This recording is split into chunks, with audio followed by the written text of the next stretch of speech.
Chapter 13 हमारे पास exponents and powers. ठीक है, तो ये एक इंट्रोडक्शन वीडियो है। इसमें हम देखेंगे कि एक्सपोनेंट्स क्या होते हैं, पावर्स क्या होती है, ठीक है, उनके लॉस पढ़ेंगे और स्टैंडर्ड फॉर्म क्या होती है उनके बारे में पढ़ेंगे। ठीक है, तो सबसे पहले मैं आपको बता दूं एक्सपोनेंट्स क्या होते हैं। अगर मैं कोई इस टाइप का नंबर लिख रहा हूँ, ये मैंने लिखा है 2 यहाँ पे ये 2 और उसके ऊपर से मैंने 4 लिखा हुआ है। तो ये जो 4 जो मैंने लिखा हुआ है इसको कहते हैं एक्सपोनेंट। ठीक है, और यहाँ पे जो ये 2 है ये क्या है, यहाँ पे बेस है। ठीक है, और जब हम किसी भी नंबर को इस तरीके से रिप्रेजेंट करते हैं तो यहाँ पे हम इसको बोलते हैं पावर। क्या बोलते हैं? पावर। इट मीन्स अगर मैं यहाँ पे ये 2 बेस है, ये एक्सपोनेंट है, तो मैं इसको किस तरीके से बोलूँगा, ये हो गया 2 की power 4, 2 raise to the power 4। ठीक है, तो इस तरीके से हमारे जो ये पावर्स होती हैं ये क्या होते हैं, एक्सपोनेंट्स होते हैं, और जो उनके नीचे होता है वो होता है बेस। कोई सा भी नंबर हो सकता है, 3 की पावर 10 हो सकती है। ठीक है, इसका एक्चुअल मीनिंग क्या होता है, जैसे मैंने यहाँ पे 2 की पावर 4 लिखी है, तो ये होता है हमारे पास 2 इंटू 2 इंटू 2 इंटू 2 की पावर अगर 4 है तो इसका मतलब 2 का 4 टाइम्स क्या हो रहा है, मल्टीप्लाई होता है। 2 को 2 से करना है 4 टाइम्स मल्टीप्लाई। ठीक है, तो इस तरीके से हम इसको रिप्रेजेंट करते हैं। अगर हमारे पास 3 की पावर 6 है तो इसका मतलब क्या हो जाएगा, 3 into 3 into 3 into 3 into 3 into 3।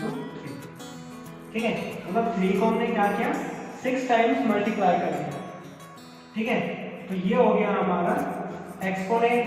Exponent क्या है, इसमें 6, ये बेस हो गया, और इस पूरे फॉर्म को हम क्या बोलते हैं,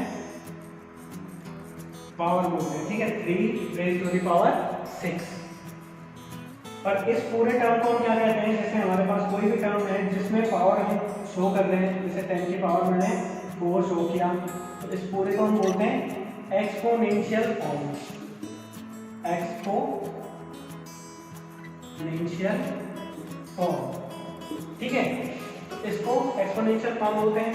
अब इससे रिलेटेड हमारे पास क्या है, कुछ क्वेश्चंस आते हैं, कुछ लॉज आते हैं, वो हमारी एक्सरसाइज में यूज होंगे। ठीक है, तो उन लॉज को पढ़ते हैं एक एक करके। अगर मान लो कि बेस क्या है, हमारे पास a है और 1 की पावर है हमारे पास m, 1 की पावर है n, और ये दोनों क्या हो रहे हैं, मल्टीप्लाई हो रहे हैं। तो ये क्या हो जाता है, बेस तो वही रहता है, जो ऊपर पावर्स होती है वो क्या हो जाती है, ऐड हो जाती है। ठीक है, m प्लस n। तो ये हो गया पहला लॉ हमारा। इससे एक एग्जांपल ले लेते हैं। मान लो कि अगर 2 की पावर 6 है, इसको हमने मल्टीप्लाई करना है 2 की पावर 4 से। तो यहाँ पे देखोगे ये जो 2 है ये क्या है, बेस है, तो दोनों जगह बेस सेम है ना। जैसे यहाँ पे a था, यहाँ पे भी a था, बट यहाँ पे पावर 6 है, यहाँ पे 4 है, मतलब यहाँ पे अलग पावर थी, यहाँ पे भी अलग पावर थी। तो क्या हो जाएगा, ये 2 की पावर हो जाएगा 6 प्लस 4 इज दैट 6 4 कितना होता है 10। तो ये क्या हो जाएगा, 2 की पावर 10। ठीक है, तो ये हो गया पहला लॉ। अगर हम दूसरा देखें, सेकेंड लॉ देखते हैं। अगर बेस सेम हो और ये डिवाइड हो रहे हैं एक दूसरे से, ठीक है, इट मीन्स ये क्या होगा, मतलब इसको अगर मैं स्टैंडर्ड फॉर्म सही फॉर्म में लिखूं तो a की पावर m अपॉन a की पावर n है। ये डिवाइड मीन्स यही होता है ना। तो ये क्या हो जाएगा, a m माइनस n, मतलब यहाँ पे पावर क्या हो जाएगी, यहाँ पे पावर हो जाएगी माइनस। एग्जाम्पल लेते हैं, जैसे 2 की पावर 6 है, वही वाला एग्जाम्पल ले लेते हैं। ठीक है, इसको हमें डिवाइड करना है 2 की पावर 4 से। इसको अगर इस तरीके से मैं लिख सकता हूँ, इसे 2 की पावर 6 अपॉन 2 की पावर 4। ठीक है, तो ये क्या हो जाएगा हमारे पास, 2 6 माइनस 4 इज इक्वल टू कितना आ रहा है, 2 की पावर 2 आ रहा है। ठीक है, तो ये हो गया हमारे पास सेकेंड लॉ। अब कभी कभी क्वेश्चन आते हैं हमारे पावर्स के ऊपर पावर दी रहती है। ठीक है, पावर्स के ऊपर पावर का मतलब क्या है कि जैसे हमारे पास अगर इस तरीके का कोई दिया हो a की पावर m x की पावर n है। तो यहाँ पे क्या हो जाएगा, जो m होगा वो n से क्या हो जाएगा, मल्टीप्लाई हो जाएगा। ठीक है, m मल्टीप्लाई n। मान लो कि अगर एग्जाम्पल देता हूँ मैं, अगर 8 की पावर 3 है और इस पूरे की पावर कितनी है, 4 है। ठीक है, तो यहाँ पे ये m हो गया, ये n हो गया, और ये क्या है यहाँ पे a, तो ये क्या हो जाएगा a 3 इंटू 4 करेंगे तो 8 की पावर ये आ जाएगा 12। ठीक है, तो ये थर्ड लॉ हो गया हमारा। इसी टाइप से एक फोर्थ लॉ है, देखते हैं। अब देखो यहाँ पे हमारे पास अगर a है, ठीक है, और a की पावर m है और इसको मल्टीप्लाई करना है b की पावर m से। यहाँ पे क्या है, बेस हमारे अलग अलग है बट पावर्स क्या है, सेम है। तो ये क्या हो जाएगा, a इंटू बी की होल पावर m।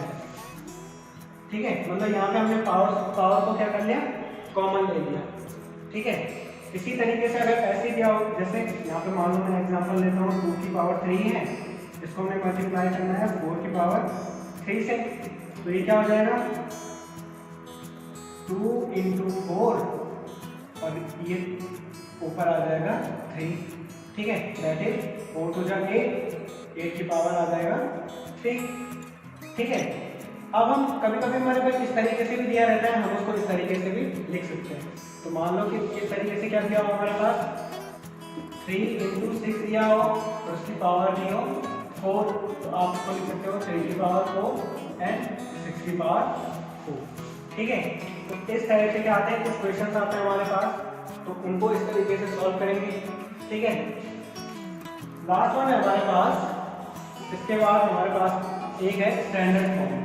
ठीक है, तो स्टैंडर्ड फॉर्म क्या होती है, सबसे शॉर्टर फॉर्म में अगर हम किसी नंबर को या किसी एक्सपोनेंट या किसी पावर को शो करते हैं तो उसे हम कहते हैं शॉर्ट फॉर्म। ठीक है, तो शॉर्ट फॉर्म के स्टैंडर्ड फॉर्म है स्टैंडर्ड फॉर्म। स्टैंडर्ड फॉर्म, मान लो एक एग्जांपल देता हूं मैं आपको, अगर आपके पास क्या है 0 0 0 0 0 0 0, इस टाइप का कोई नंबर है, मैं आपको बोलूं कि इसको हमें शॉर्ट फॉर्म में दिखाना है, तो कैसे दिखाओगे आप इसको इस तरीके से लिख सकते हो 3 इंटू 10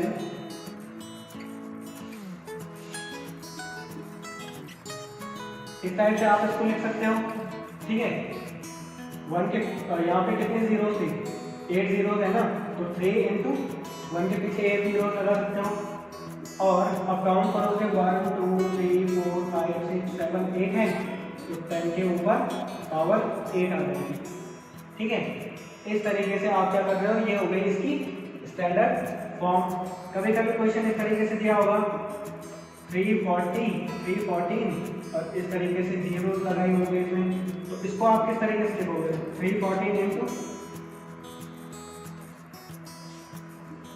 इस तरीके से, मतलब 314 इंटू 10 की पावर 1 2 3 4 5 6, 10 की पावर 6 हो गया। बट ये अभी भी क्या है, स्टैंडर्ड फॉर्म नहीं है, बिकॉज यहाँ पे क्या है 314 है, तो 314 क्या होता है, एक बड़ा नंबर होता है ना अपने आप में, तो 314 को हम क्या करेंगे, पॉइंट में कन्वर्ट करेंगे। तो 314 को जब पॉइंट में कन्वर्ट करेंगे तो 100 से डिवाइड करते हैं और 100 से ही मल्टीप्लाई करते हैं, तो 100 से डिवाइड करेंगे तो ये क्या आएगा, 3.14 आएगा। ठीक है, और यहाँ पे क्या है, ये 100 बच रहा है और यहाँ पे क्या था, 10 की पावर 6 है। अब 3.14, अब ये 10 की पावर क्या हो जाएगा, 2 हो जाएगा, 100 को 10 की पावर 2 ले सकते हैं, और यहाँ पे क्या है 10 की पावर 6 है। तो यहाँ पे देखो कौन सा फॉर्मूला लगेगा, यहाँ पे बेस सेम है और ये अलग अलग है, तो 3.14 10 2 प्लस 6 हो जाएगा, ये क्या हो जाएगा 3.14 इंटू 10 की पावर 8। तो इस तरीके से आप क्या कर सकते हो, स्टैंडर्ड फॉर्म लिख सकते हो। अब ये क्या हो गया, अब ये 1 से 10 के बीच में आ गया ना ये नंबर 3.14, इस टाइप से ये क्या हो गया, इसका स्टैंडर्ड फॉर्म हम इस टाइप से लिख सकते हैं।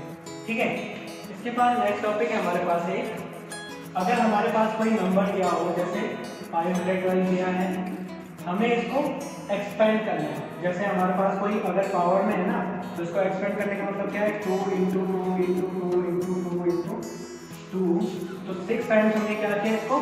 मतलब 2 को इस तरीके से एक्सपेंड कर दिया।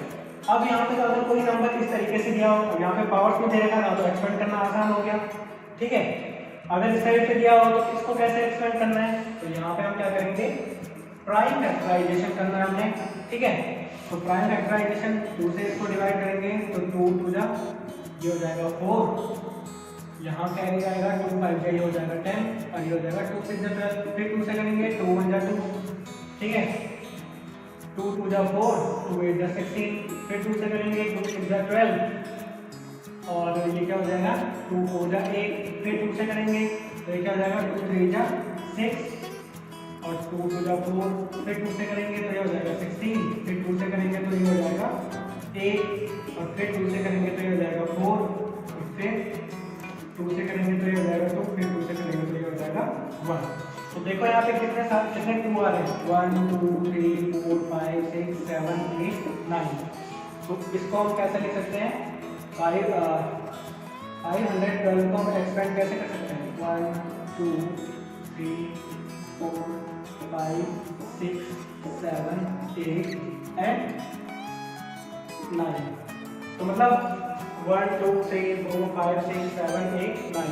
तो 2 का हमने 9 टाइम्स इंटू किया, तो इस तरीके से इसको एक्सपेंड कर दिया। और या फिर हम इसको कैसे लिख सकते हैं, 2 की पावर 9, ठीक है। इसको हमने क्या करके 2 की पावर 9 में लिख दिया। तो एक्सपेंड करने का बोला होगा तो इस तरीके से करेंगे, और अगर उसकी पावर फॉर्म बता रखी होगी कि जैसे 512 का पावर फॉर्म में लिखना है तो इस तरीके से इसको रिप्रेजेंट करेंगे, ठीक है। तो अब एक्सरसाइज पे चलते हैं।